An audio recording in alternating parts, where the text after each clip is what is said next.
Are you thinking of selling or buying your first property here in the Philippines? Well, this video is a guide so that we could enlighten you about the costs involved.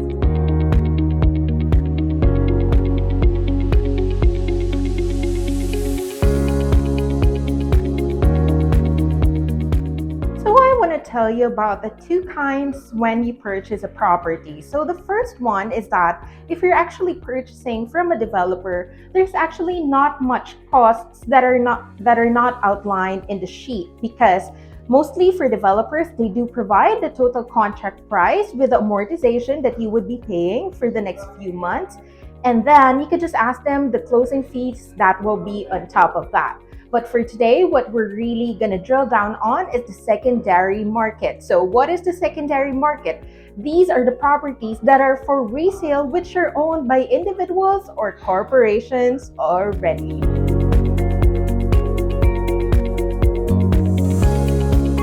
So when you're selling a property in the secondary market, we want to let you know that there are different factors in terms of determining the tax base. So what are these? One is the selling price. Number two is the market value that is stipulated on the tax declaration. And then number three is the zonal value that you could download from the BIR website. So what about these three things? Well, whichever is the highest amount is going to be the tax base for the selling or buying of the property. And we're going to go down into that deeper in a few minutes.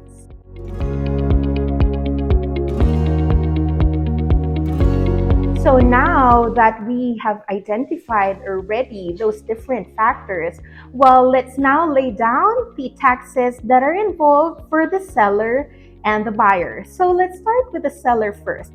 There's actually two kinds of taxation that needs to be considered. One is if the property is an ordinary asset, and the second one is if it's a capital asset.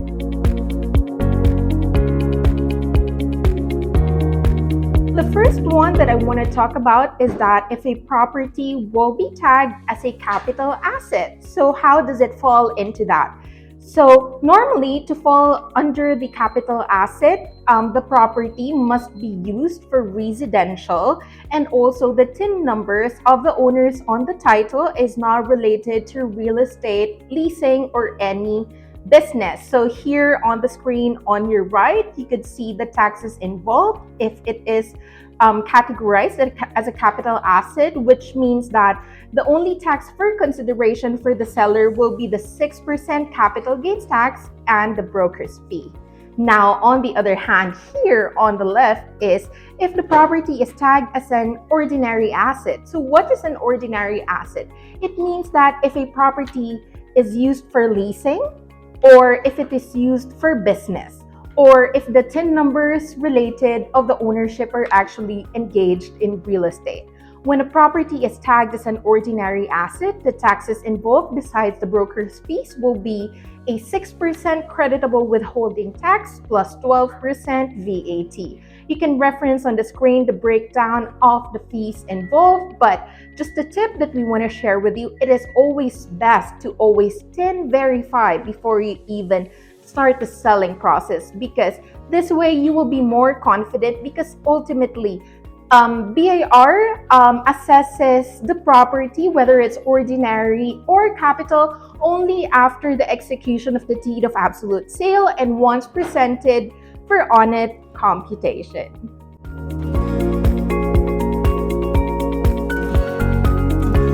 The taxes that we just discussed are actually those that needs to be considered by the seller. But if you were a buyer, what taxes do you need to pay? So there's actually a couple, and all these will be paid in according to the progress of your title transfer. So the first one will be the documentary stamps tax, which is 1.5% to be paid to the BIR. And the next one will be the transfer taxes and registration fees, which is equivalent to about 0.75%. However, ultimately, the final assessment for these taxes will be coming from the appropriate government agency, so it will be best to reference the SOA that will be presented to you.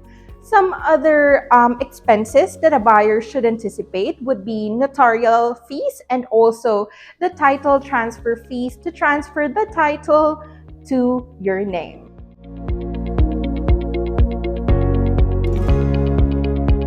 Something to take note of if you were actually a buyer that's purchasing a property via bank loan, well, the minimum down payment is about 20%. And please anticipate that besides the taxes that we enumerated earlier, there are actually bank fees and insurances that you have to cover as well. You may ask your bank about this as rates vary since it is a third party.